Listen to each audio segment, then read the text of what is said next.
Assalamu alaikum урматтуу туугандар, кандайсыздар? Ден соолуңуздар жакшыбы? Айтыңыздар марик болсун.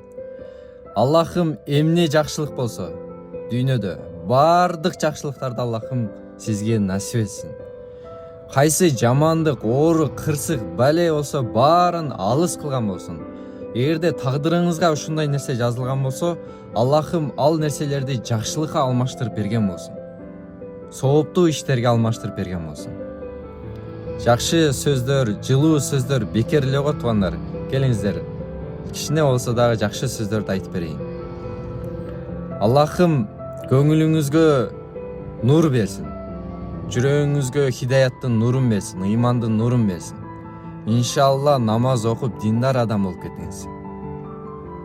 Эч качан жамандык көрбөңүз. Дайыма маанайыңыз көтөрүңкү, мындай сонун жашаңыз тууганым. Жадырата жашаңыз. Иншалла көптөгөн ийгиликтерге жетишиңиз. Балдарыңыздын, уулдарыңыздын урматын, кыздарыңыздын кызматын көрүңүз. Көп мамлекеттерге кыдырып саякаттап келиңиз. Иншалла умрага барыңыз, иншалла хажга барып келиңиз. Ата-энеңизге хажга алып барыңыз. Иншалла. Балдарыңыз сизди хажга алып барсын. Аллаху акбар. Бизнес, жакшы, адал, жакшы жумуштарды Аллахым насип эткен болсун. Элге, жерге пайдалуу, кереги тийген уулдардан, кыздардан болсун балдарыңыз. Сөзүбүзгө кошулсаңыз тууганым, амин деп жазып коюңуз.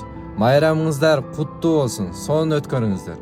Тынч болуңуздар, сиздер менен Баяс алга. Ассаламу алейкум.